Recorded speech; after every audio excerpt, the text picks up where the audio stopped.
The history of Coweta-Fayette and how we were started. If you go back and you look in the 1940s, Coweta County, Fayette County is pretty rural.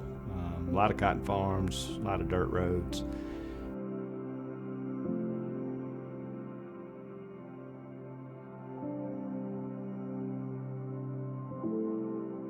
And so, I had several farmers and business leaders who wanted to create a co-op so that they could provide electricity to the rural community in Coweta and Fayette counties. And it was several businessmen and farmers. And interestingly enough, one of the co-founders was Floyd Farr, who was actually served on our board until his passing in 2006.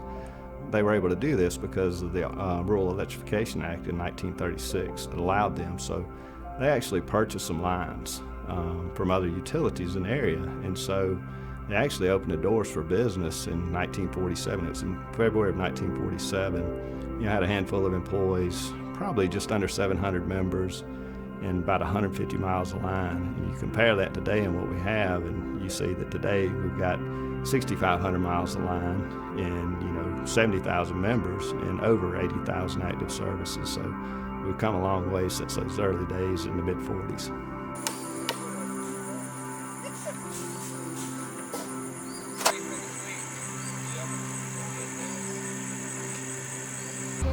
That's right. We keep the light bulb burning. The easiest way to say it. When you get up in the morning, you cut the light switch on, that light bulb comes on.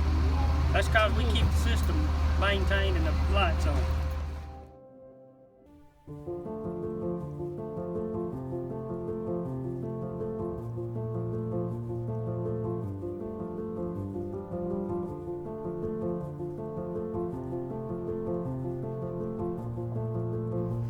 I'm Janice Cole. I came to work in 1969, so this is my 50th year. And first place I went looking for a job was Coweta-Fayette, and they just happened to have an opening. So Mr. Hood, the manager, hired me, and I went to work in the power use department. That's what they called it back then. And the power use advisor was Bill Brown, and they had a home economist, and their job was to promote electricity sales and all electric homes. So I was sort of their secretary, but there were only about 15 or 20 of us in the office, so we really did a little bit of everything. Okay, I'm MaryAnne Bell, and I was with the EMC for 45 years. In 1972, right out of college, I came here to be their home economist. Back in the early 70s, the beginning of lots of small appliances, and students had home ec classes. Then they needed a person to teach how to use all different kinds of appliances, and I did that for high school, middle school, and ladies groups for probably the first 10 years I was here.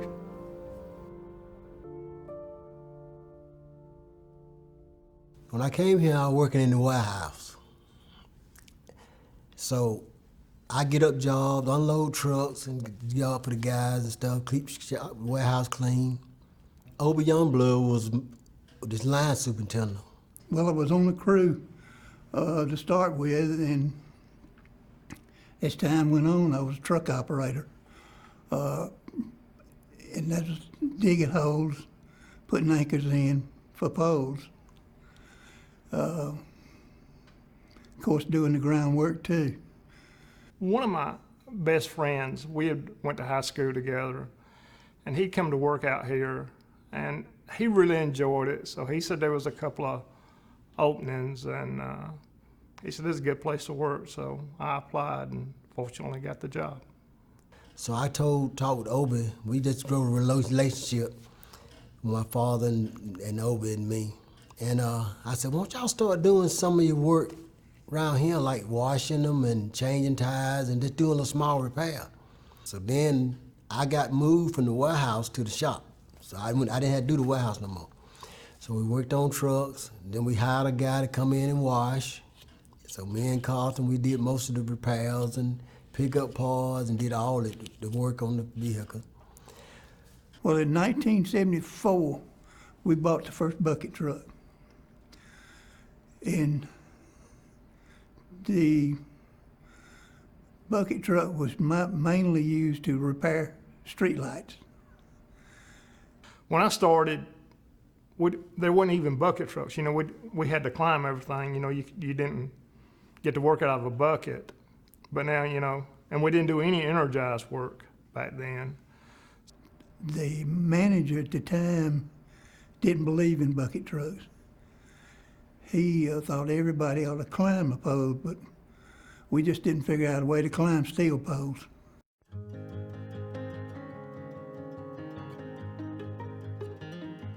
When I came to work here in 1974, we had about 12,000 meters that we served.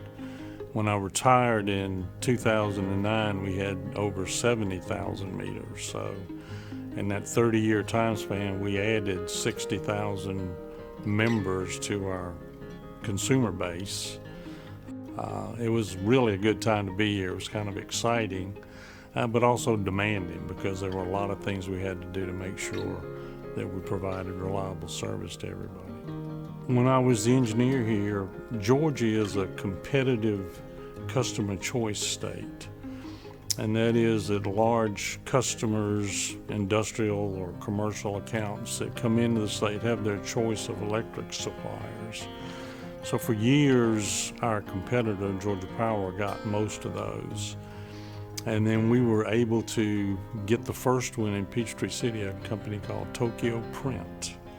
It was in Georgia Power Company's service area, so it was kind of a double victory. Number one, that we were able to secure the load. Secondly, that we were able to move into their territory and get one of the customers. So that really was the beginning of our customer choice success. And I guess our biggest success in that particular arena was when we added Piedmont Hospital in Fayette County. We were chosen as the electric supplier there. So that was really a bright star for us on the customer choice side. My name is Jim Fulton, and I have been on the board for 15 years. Co-ops are a different business model from what most people are used to. Member-owned, not sole proprietorships, and not big corporations with stockholders. Co-ops are member-owned, and that business model is a little different. The 7 co-op principles are inherent in what we do and how we run the business. Co-op's based on, 7 principles, the cooperative principles, and we still adhere to those as we did back in 1940 and 45 when we first incorporated, as we do today. They haven't changed. And in fact, some we even feel strongly about as concern for community is one of our cooperative principles. And my name is Dr. Joseph Barrow. I'm superintendent of schools here in Fayette County. Coweta-Fayette has partnered with our school district in a number of different activities. One of the first things that comes to mind is that they typically always participate in our career days that we host for our young people and talk about the various careers within the industry itself. My name is Stan Pye, and I'm the Assistant Chief here with Peachtree City Police Department. Yes, and EMC's always been around whenever we need them through when we have touch-a-truck events or if we have National Night Out events. EMC's always been available to come by with trucks and manpower to help us out with those events.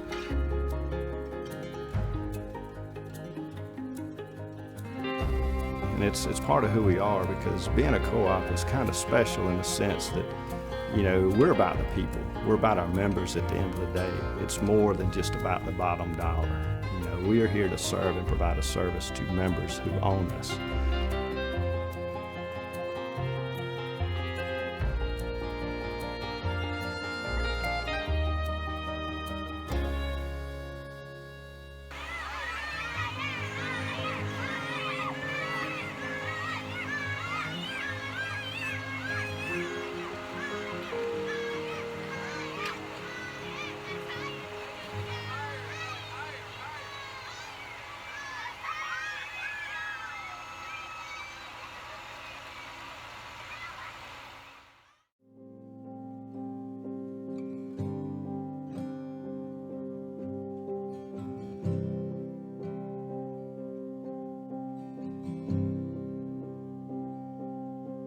When you think about the community, we have a certain importance in making sure that we're involved in the community and giving back. And you can see a perfect example of that is Operation Roundup, which we started in 1993. And those members who participate in this round up their electric bill to the nearest dollar. And these small pennies, add up. In fact, since 1993, we've awarded over $5 million back to the community, almost $4 million back to individuals and organizations, over $1 million, for schools and scholarships, and some of the schools, the Bright Idea Awards you may hear about. Kind of thing. I hope you don't mind a little interruption.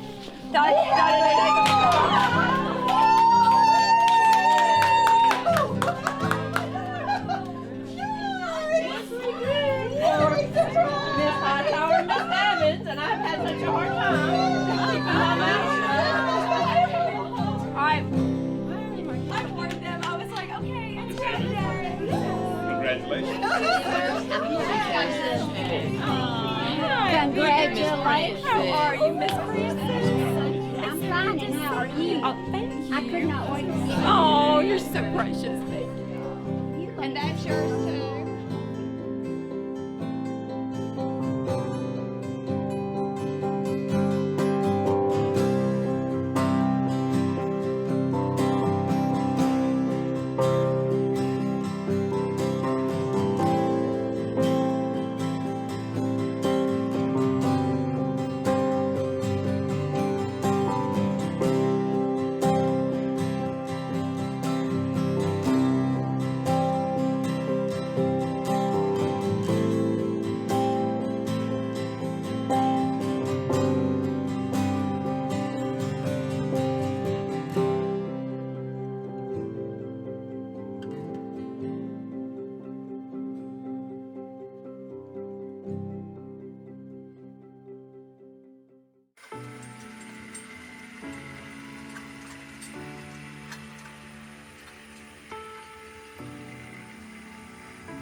I guess when I think about Coweta-Fayette EMC and why it's important to me, and the most valuable thing about this organization is the people.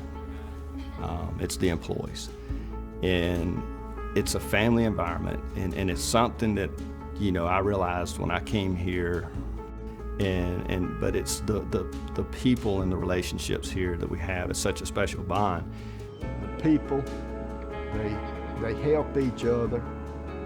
My favorite thing right here is about the family atmosphere, about how everybody cares about each other. I have the best coworkers. Our co-op family is really just great. Lifelong friendships, relationships, mother-daughter relationships, so. I guess it's all the people that, you get to know everybody and you're part of everybody's lives. And if something happens, it's just not them. We're all together. It's like a family. That I've just made a lot of lifetime friends, that I will always be grateful for. So we have very close friendships, more than just coworkers. Some of us go to the same church. We go to the same doctors, and that's a bond that I don't think that will be broken. It's just, to me, it's just one big family.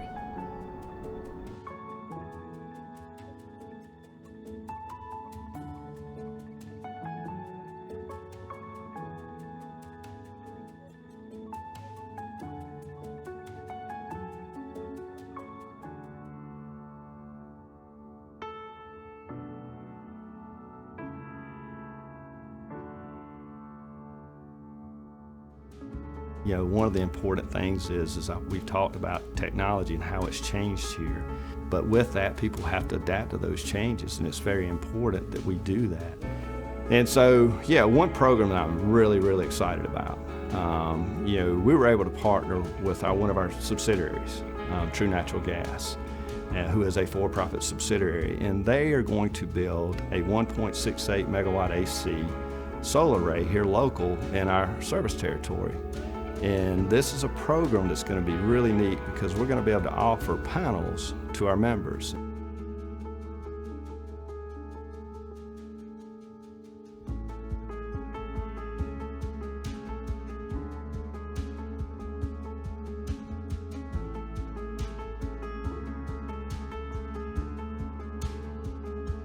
And it's one of the biggest challenges we have is making sure we continue to bring on the right people to serve this corporation, because that's what's made us so successful is the people who are here and what they've been able to contribute.